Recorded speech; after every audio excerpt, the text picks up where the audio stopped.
ఆవేశం అన్నటువంటిది ఉండకూడదు, సహనం కలిగి ఉండాలి. సహనము ఎందుకు కలిగి ఉండాలి, ఎందుకోసం కలిగి ఉండాలి అన్నటువంటి విషయాన్ని ఈరోజు మనం తెలుసుకుందాం. ఫిలిప్పీయులకు రాసిన పత్రిక 4వ అధ్యాయము 5వ వచనం ఒకసారి చదువుదాం.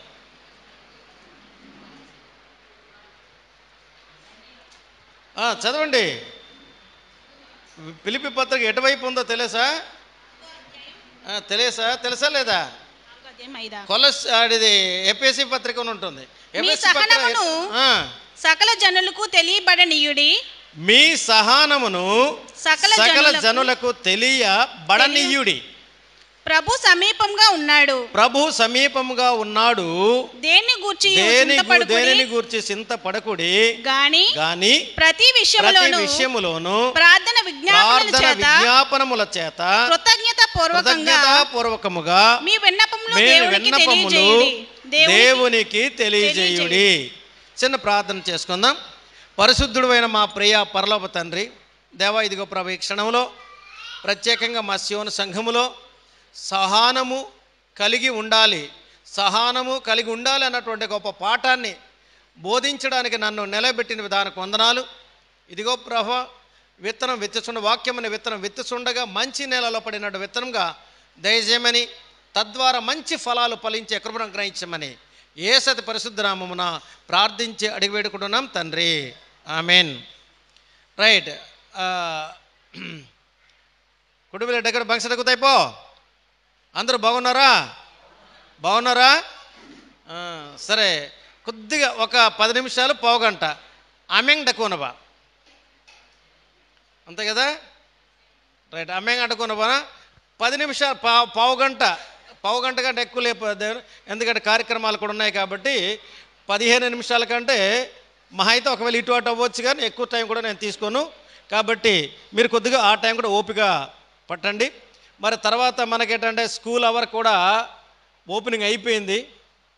మరి సోమవారం నుండి మన పిల్లలు కూడా వెళ్ళే అవకాశాలు ఉన్నాయి. లేకపోతే ఇటువంటి 1 రోజు 2 రోజులైనా ఇటు అవ్వచ్చు, కానీ వచ్చే వారానికి మాత్రం మన పిల్లలు దొరకడము కష్టం. అంటే వాళ్ళందరూ కూడా స్కూల్కి వెళ్ళిపోతారు, కాలేజీకి వెళ్ళిపోతారు, అంతే కదమ్మా? కాలేజీ ఓపెన్ అయిందా? అయిపోయింది. కాబట్టి అందరూ కూడా వెళ్ళిపోతారు. నిజంగా ఈ చివరి ఆదివారం అంటే స్టూడెంట్లకి, విద్యార్థులకి ఇది చివరి ఆదివారం. తర్వాత మీ తల్లిదండ్రులు కూడా మీ తల్లిదండ్రులైన మీ పిల్లలు మరి ఆరాధన మందిరంలోనికి రప్పించినందుకు మరి మీకు ధన్యవాదాలు. అలాగే పిల్లలందరూ మీకు కూడా గాడ్ బ్లెస్ యూ. ఎందుకంటే ఎప్పుడు కూడా మనం దేవునితో ఉండాలి, దేవునితో సహవాసం కలిగి జీవించాలి. రైట్. ఇక్కడ మనం సహనం గురించి మనం మాట్లాడుకుంటున్నాం. అయితే ఇక్కడ మాట్లాడుతున్నాడు మరి 5వ వచనంలో మీ సహనమును సకల జనులకు తెలియబడనీయుడి, ప్రభువు సమీపముగా ఉన్నాడు. రైట్. ఇక్కడ మాట్లాడుతున్నాడు మన సహనము ఎవరికి తెలియాలట? ఎవరికి తెలియజేయాలి? జనులకు తెలియజేయమన్నాడు. నీ సహనం నీ దగ్గర ఉంచుకోవడం కాదు. నీ సహనం ఎవరికి తెలియాలి? ప్రజలకి తెలియాలి. సహనం కలిగి ఉన్నాడు, ఓపిక కలిగి ఉన్నాడు అన్నటువంటి విషయాన్ని ప్రజలకి తెలియజేయాలి. మరి ప్రజలకి తెలియజేయాలంటే నీవు ఏ రకంగా ఉండాలి? సహనము కలిగి ఉండాలి, ఓపిక కలిగి ఉండాలి. సహనంకి మరొక పేరేంటి? ఓపిక కలిగి ఉండాలి. ఆవేశం ఎక్కువ పడకూడదు. ఆవేశపడితే నీ జీవితమే సర్వనాశనము అయిపోతుంది. అందుకనక అహంకారము నాశనానికి ముందు ఏమైపోతుందట? అహంకారం అంటే అర్థం ఏంటి? అందులో ఏముంది? కోపం కూడా ఉంటుంది. అహంకారంలో ఏముంటుంది? కోపం ఉంటుంది. అంటే కోపముగాను ఉంటే నీవు పాడైతావు, నీ కుటుంబం పాడవుతుంది, నీ సమాజంలో నీవు ఉండే సమాజం కూడా ఏమవుతుంది? పాడవుతుంది. అందుకబట్టి సహనం కలిగి ఉండాలి. ఈ సహనము ఎవరికి తెలియజేయాలట? ప్రజలకి తెలియజేయాలి. నేను సహనంగా ఉన్నాను అని ప్రజలకి తెలియాలి. మరి ప్రజలకు తెలియాలంటే మరి నీవు ఏ రకమైనటువంటి సహనం తీసుకుంటావు? ఈ సహనం ఎవరి దగ్గర నీవు నేర్చుకోవాలి? యేసుక్రీస్తు నుండి మనం నేర్చుకోవాలి. యేసుక్రీస్తు సహనం కలిగి ఉన్నాడు. ప్రేమ కలిగి ఉన్నాడు. ఎంత ఇబ్బంది పెట్టినా, ఎంత హింసించినా చివరికి యేసుక్రీస్తు వారు సిలువలో వేసి చంపినప్పటికీ అతను సహనం కలిగి ఉన్నాడు. అతని సహనం ఎలాగ మనకు తెలిసింది? సిలువలో పలికినటువంటి మాటల్లో మొదటి మాట ఏంటది? తండ్రి, వీరేం చేయిస్తున్నారో వీరు ఎరుగరు గనక వీరిని క్షమించుము. అందులో ఏముంది? సహనం. ఎక్కడ ఆవేశపడలేదు. చాలామంది, కొంతమంది బయట నాన్ క్రిస్టియన్స్ వాళ్ళు ఏమంటారు, ఆడు నిజంగా దేవుడైతే సిలువలో వేసినప్పుడు ఎందుకు కూడా పౌరుషంగా వెళ్ళి, మరి నిజంగా దేవుడైతే దేవదూతలో ఏవో తీసుకొచ్చి అతన్ని మిగతా వారిని చంపేవారు కదా, అంటే అతనికి శక్తి లేదా? యేసు శక్తి లేదా అంటే ఈ లోకంలో ఉన్నటువంటి దేవుళ్ళు ఎలా కనబడుతున్నారు? ఒకవేళ ఎవరైనా సరే వస్తారంటే పెద్ద కత్తి, తర్వాత బల్లం పట్టి నిట్టుండి అంటే ఏం చేస్తారు? నాశనం చేస్తారు. ఈ సమాజంలో కనబడుతున్నటువంటిది. కానీ ఈ సమాజంలో కనబడే ఈ ఏమంటారు, సంహారం అంటే చంపడం అన్నటువంటిది అది శారీరకమైనటువంటి చంపడం. కానీ ఈ లోకంలో శారీరకమైనటువంటి విధంగా నువ్వు చంపినా ఆధ్యాత్మికంగా మనసు పరంగా చూస్తే అది సావడం లేదు. కానీ క్రీస్తు ఏంటన్నాడంటే, మనం శరీరంతో, నేను కానీ యేసుక్రీస్తు వారు మరి ఒలీవల కొండలో పట్టినప్పుడు అందులో పేతురు ఏం చేశాడు? సైనికుడు తల కత్తి పట్టుకుని ఏం చేశాడు? ఒక సైనికుడిని చెవి నరికేశాడు. నరికిన చెవి తెగిపోయింది. అప్పుడు ఆ యేసుక్రీస్తు వారు తన శిష్యులతో, పేతురుతో మాట్లాడుతున్నాడు, నేను కానీ ఆజ్ఞాపిస్తే పరలోకం నుండి నా తండ్రి సైన్యాన్ని దించి వీళ్ళందరినీ కూడా నేను సంహరించేవాడని. కానీ ఇది ఎవరి చిత్తం? ఇది తండ్రి చిత్తం ప్రకారం చెయ్యాలి. కాబట్టి నేను ఇవన్నీ కూడా నేను భరిస్తున్నాను, సహనంతో ఉన్నాను, ఓపికతో ఉన్నాను. ఎందుకంటే దేవుని వాక్యము, ప్రవక్తలు పలికినటువంటి మాటలు, ప్రవచనాలన్నీ కూడా నెరవేరాలి. కాబట్టి నేను సహనంతో ఉన్నాను అని మాట్లాడుతున్నాడు. అందుకనక ఈ సహనము ఎవరి దగ్గర మనం నేర్చుకోవాలి, మనం పాఠం నేర్చుకోవాలి, యేసుక్రీస్తు ద్వారా నేర్చుకోవాలి. అయితే సహనము ప్రజలకి తెలియాలి అంటే మరి తెలియాలి. ఏ రకంగా తెలుస్తుంది? చెప్పండి. సహనము ఒక చెంప కొడితే రెండో చెంప చూపించమన్నది ఎందులో చూపిస్తుంది చెప్తుంది? పాత నిబంధన. కొత్త నిబంధనలు వచ్చినప్పుడు ఏమని చెప్తుంది? వాక్యం ఏమని మాట్లాడుతుంది? ఒక చెంప కొడితే రెండో చెంప చూపించమన్నాడు. ఇది సహనం. కానీ మనము సమాజంలో ఒక ఆడపిల్లని కానీ, ఒక స్త్రీని కానీ, ఒక పురుషుని కానీ చూసి మాట్లాడతారు. ఏమని మాట్లాడతారు? అని తొంకాబోయ్, అని మన్రామ్మార్, గుడేమార్ అంటారా లేదా? ఒక మగాడును పట్టుకున్న తమన్రా, ఎప్పుడు గొడవేనండి, తబోయ్ అతతోనాన్ అని బోమన్ బెర్నండి అని బాగా బెర్తనే. అంటే నీవు ఒక్క మాట మాట్లాడితే అటు నుండి ఎన్ని మాటలు వస్తాయి? ఇందులో ఉందా సహనము? ఉందా? నీవు ఒక మనిషిని నీవు ఒకరు అన్నప్పుడు రిటర్న్గా డబల్ అట్నుంటే మరి వ్యతిరేకంగా మాట్లాడితే అది అందులో సహనం ఉంటుందా? లేదు. అప్పుడు నీవు నా సహనంగా ఉన్నాను అని నీకు ఎలాగ తెలుస్తుంది? తెలియజేయలేవు కదా. కోపిష్టి అంటారు, సహనం లేనివాడు. మరి నేను ఒక్క మాట అన్నాను కానీ అతను సుర్రమని బయటకు వచ్చాడండి, నా మీద ఎగురుకొని కొట్టడానికి వచ్చాడండి అంటారు. ఇప్పుడు ఆడ సహనం కలిగిన వాడంటామా? కాదు, కోపిష్టి. కానీ దేవుని వాక్యం ఏమని మాట్లాడుతుంది? మీ సహనమును సకల ప్రజలకి తెలియజేయబడనీయుడి అని మాట్లాడుతాం. నేను సహనంగా ఉన్నాను అని ఎవరికి తెలియాలట? ప్రజలకి. మనం సహనము కలిగిన వారు ఎవరు తెలుసా? దేవుని బిడ్డలు. దేవుని బిడ్డలు కష్టం వచ్చినా, నష్టం వచ్చినా, శ్రమ వచ్చినా భరించే శక్తి దేవుని బిడ్డలు. అందుకబట్టి సహనము కలిగి ఉండాలి. ఎవరు ఒకవేళ ఒక మాట మాట్లాడినా కొద్దిగా ఓపిక కలిగి ఉండాలి. అయితే ఇది ఎప్పటి వరకు? క్రీస్తు రాకడా అని ఉంది చూడండి. మీ సహనం ఓపిక ఎప్పటి వరకు కలిగి ఉండాలట? క్రీస్తు రాకడ కోసము, రాకడ వరకు, క్రీస్తు రాకడ వరకు నీవు సహనము కలిగి ఉండాలి. అందుకని చూడండి, ఇక్కడ ప్రభువు సమీపముగా ఉన్నాడు అంటే అర్థం ఏంటి?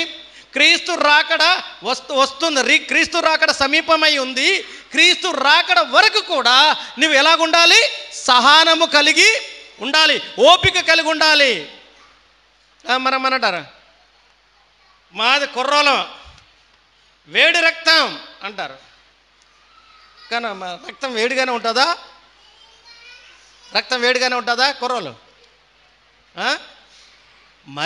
మరగబెడితే వేడవుతుంది. కాకపోతే కుర్రోలు కాబట్టి, కుర్రవాళ్ళు యవనస్తులు కాబట్టి కొద్దిగా ఆవేశంగానే ఉంటారు. కానీ దేవుని వాక్యం మాట్లాడుతుంది, ఆవేశము పనికిరాదు. ఆవేశము ఆలోచన కలిగి ఉండాలంట. ఆవేశం అనేక అనర్థాలకు దారితీస్తుంది.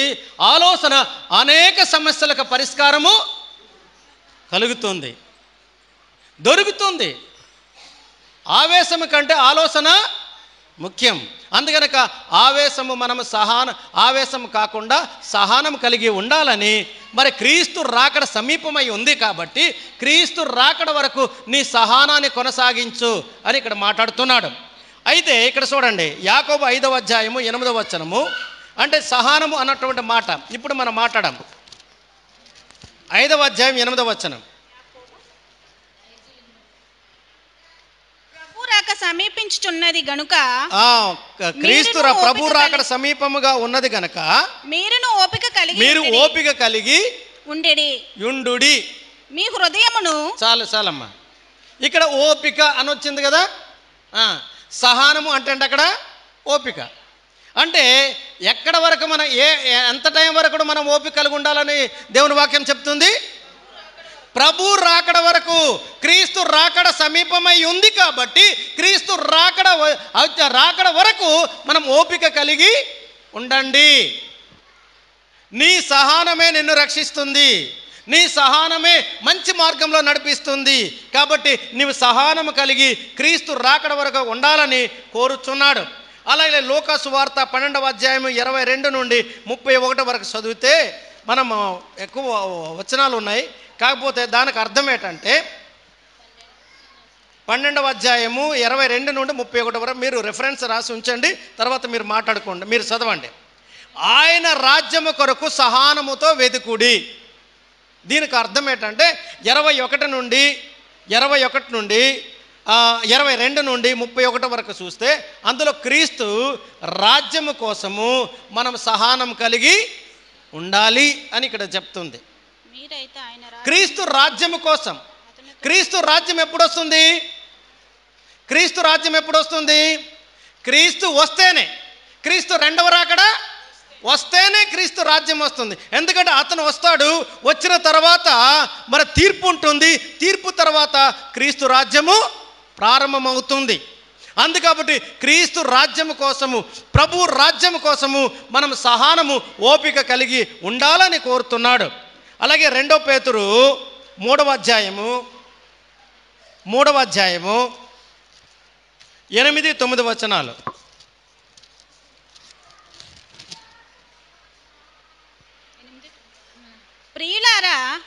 ప్రియులారా ఒక సంగతి మర్చిపోకుడి, ఏమనగా ప్రభు దృష్టికి ఒక దినము 1000 సంవత్సరముల వలెను. 2 పేతురు 3వ అధ్యాయము 2 పేతురు 3వ అధ్యాయము 8-9. ప్రియురాలా ఒక సంగతి మర్చిపోకుడి, ఏమనగా ప్రభు దృష్టికి ఒక దినము 1000 సంవత్సరముల వలెను. 1000 సంవత్సరములు ఒక దినము వలె ఉన్నవి. కొందరు ఆలస్యమని ఎంచుకున్నట్లు ప్రభు తన వాగ్దానమును గూర్చి ఆలస్యము చేయవాడు కాడు గాని ఎవడను నశించిపోవలెనని ఇచ్చయింపక అందరూ మారు మనసు పొందవలెనని కోరుచు మీ ఎడల దీర్ఘశాంతము గలవాడై ఉన్నాడు. రైట్. ఇక్కడ చూడండి, కింద చూస్తే ఎవ్వరును కూడా నశించుట దేవునికి ఇష్టము లేదు. అంటే ఎవరు కూడా మనం కూడా నశించడానికి దేవునికి ఇష్టము లేదు. కనుక మన ఎడల దేవుడు ఎలాగున్నాడట? దీర్ఘశాంతము. ఎలాగున్నాడు? దీర్ఘశాంతము. ఒకవేళ మనం దేవునికి వ్యతిరేకంగా పని చేసినప్పుడు దేవుడు ఒకవేళ కోపం అయితే నువ్వేమైపోతావు? నేనేమైపోతాను? ఈ లోకంలో ఉన్న ప్రతి ఒక్కరు కూడా సర్వనాశనం చేయగలడు, అందరిని కూడా శిక్ష విధించగలడు. కానీ దేవుడు ఏం చేస్తున్నాడట? శాంతం, దీర్ఘశాంతము, సహనముతో కలిగి ఉన్నాడు మన అందరి కోసం. ఎందుకంటే మనం ఎవ్వరు కూడా నాశనం అవ్వడానికి దేవుడు ఇష్టము లేదు.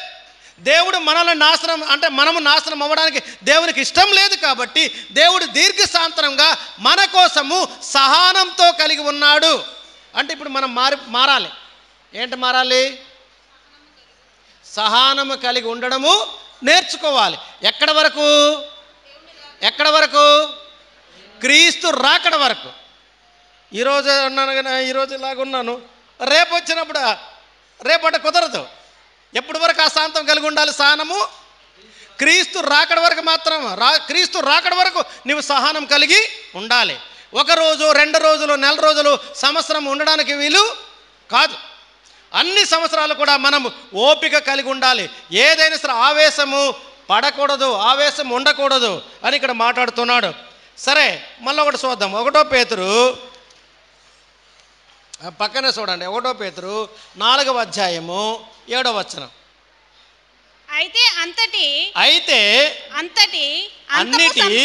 అన్నిటి అంతము సమీపమై ఉన్నది. కాగా మీరు స్వస్థ బుద్ధి గలవారై ప్రార్థన చేయుటకు మెలకువగా ఉండుడి. ఇది ఇక్కడ మాట్లాడుతున్నాడు. అన్నిటికీ ఇక్కడేమంటుంది? అక్కడేమో రాకడ, ఇక్కడేమో ఏం చెప్తుందమ్మా? అంతం. అక్కడేమో రాకడ, ఇక్కడేమో అంతం. అంటే క్రీస్తు రాకడ అయిన తర్వాత ఈ లోకం ఏమవుతుంది? అంతమవుతుంది. నీవు నేను మనమందరం ఎవరు కూడా ఉండము. బ్రతుకున్నటువంటి వారైనా చనిపోయినటువంటి వారైనా ఎవరైనా సరే ఎవరు కూడా ఇక్కడ ఈ భూమి అన్నది పూర్తిగా అంతమైపోతుంది. క్రీస్తు రాకడ వచ్చిన తర్వాత ఈ లోకం అన్నది అంతమవుతుంది. కాబట్టి అన్నాడు అంతము వరకు. ఏంటంటే అన్నిటికీ అంతము సమీపముగా ఉన్నది. ఎందుకంటే ఇప్పుడు ప్రపంచం చూస్తుంటే మరి రెండు గ్రూపులుగా డివైడ్ అయిపోయినాయి. ప్రపంచం 2 గ్రూపులుగా డివైడ్ అయిపోయినాయి. అంటే ఒక దేశం మీద ఒక దేశం యుద్ధాలు జరుగుతున్నాయి. ఆ యుద్ధము 3వ ప్రపంచ యుద్ధంగా మారిందనుకోండి. అప్పుడైతే మామూలుగా యుద్ధాలు జరిగాయి. కానీ ఈరోజు అణుబాంబులు ఉన్నాయి. ఒక్క అణుబాంబు భారతదేశంలో కానీ వేస్తే భారతదేశంలో ప్రజలందరూ కూడా ఏమైపోతారు? ఒక్కటే చాలు. భారతదేశం కూడా తక్కువ కాదు. భారతదేశం కూడా వేరే దేశం మీద వేసిందంటే ఆ దేశం ఒక దేశం మీద వేసుకొని అందరూ కూడా మనం ఏమైపోతాం? నాశనం అయిపోతాం. ఇప్పుడు చాలా నిజంగా ఒకటి ప్రపంచం చాలా భయంకరంగా ఉంది. యుద్ధాలు ఎక్కడ పడితే అక్కడ యుద్ధాలు ఇప్పుడు వరకు యుద్ధాలు జరుగుతున్నాయి.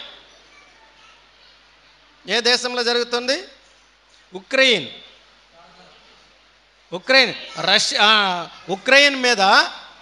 రష్యా యుక్రెయిన్ మీద యుద్ధం చేస్తున్నాడు. ఇస్రాయేల్ ఏమో గాజాన్స్ అంటే అది ఏ దేశం? అది పాలస్తీనా మీద యుద్ధం చేస్తుంది. చూడండి, ఇక్కడ రష్యా ఏమో ఉక్రెయిన్ మీద యుద్ధం చేస్తుంది, జరుగుతుంది, ఇప్పుడు వరకు రన్ అవుతుంది. అలాగే మరి ఇస్రాయేల్ ఏమో పాలస్తీనా దేశం మీద యుద్ధము ఎంతోమంది ప్రాణాలు పోతున్నాయి. కాకపోతే ఇప్పుడు గ్రూపులుగా డివైడ్ అయిపోయినాయి. భారతదేశం ఒకవైపు ఉంది, మరొక దేశం మరొక వైపు ఉంది.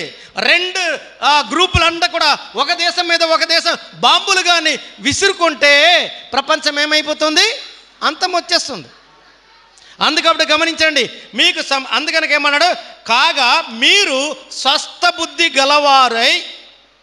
బుద్ధి గలవారంటే మంచి మనసు కలిగిన వారు, మంచి బుద్ధి కలిగిన వారుగా ఉండి ప్రార్థన చేయుటకు మెలకువగా ఉండండి అన్నాడు.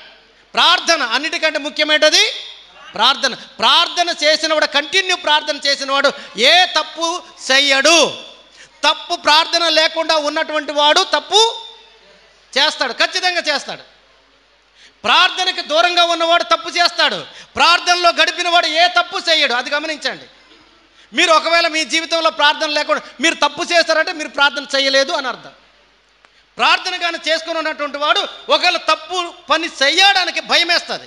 ఎందుకంటే నేను ప్రార్థన చేస్తున్నాను దేవునితో ప్రార్థన అంటే అర్థం ఏంటి? దేవుడు మనం ఏం చేసుకుంటున్నాము? మాట్లాడుకుంటున్నాం. మనం మాట్లాడుకుంటున్నాం. దేవునితో ప్రార్థన అంటే దేవునికి మనం సంబంధం కలిగి ఉంటాం. దేవుడు మన వైపు చూస్తాడు, మనం ఏం చేస్తున్నాం కనబడుతుంటాడు. అందుకని గమనించండి, ప్రార్థన అన్నిటికంటే ముఖ్యమైనది. నీ ప్రార్థన నీ జీవితాన్ని మారుస్తుంది. ప్రార్థన నీ కుటుంబాన్ని మారుస్తుంది. ప్రార్థన నీ సంఘాన్ని మారుస్తుంది. ప్రార్థన నీ సమాజాన్ని మారుస్తుంది. అందుకనక ప్రార్థన చాలా ఇంపార్టెంట్. అందుకని ప్రార్థనతో గడిపిన వాడు ఏ పాపము ఏ తప్పు చెయ్యడు. ఒకవేళ చేయడానికి ప్రయత్నం చేస్తే వాడు భయపడతాడు.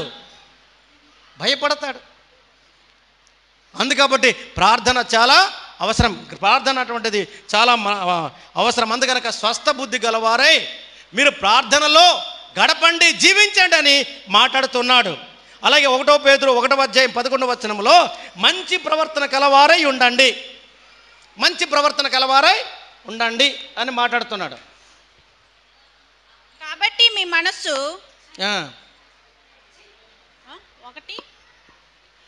1 పేతురు 1:11 మీకు కలుగు మీ కృపను గూర్చి ప్రవచించిన ప్రవక్తలు ఈ రక్షణ గూర్చి పరిశీలించుచు తమ యందున్న క్రీస్తు ఆత్మ క్రీస్తు విషయమైన శ్రమను గూర్చియు వాటి తర్వాత కలగబోవు మహిమను గూర్చియు ముందుగా సాక్ష్యం ఇచ్చినప్పుడు ఆ ఆత్మయే కాలమును ఎట్టి ఇవన్నీ కూడా అర్థం ఏంటంటే దాన్ని విచారించి పరిశోధించిరి.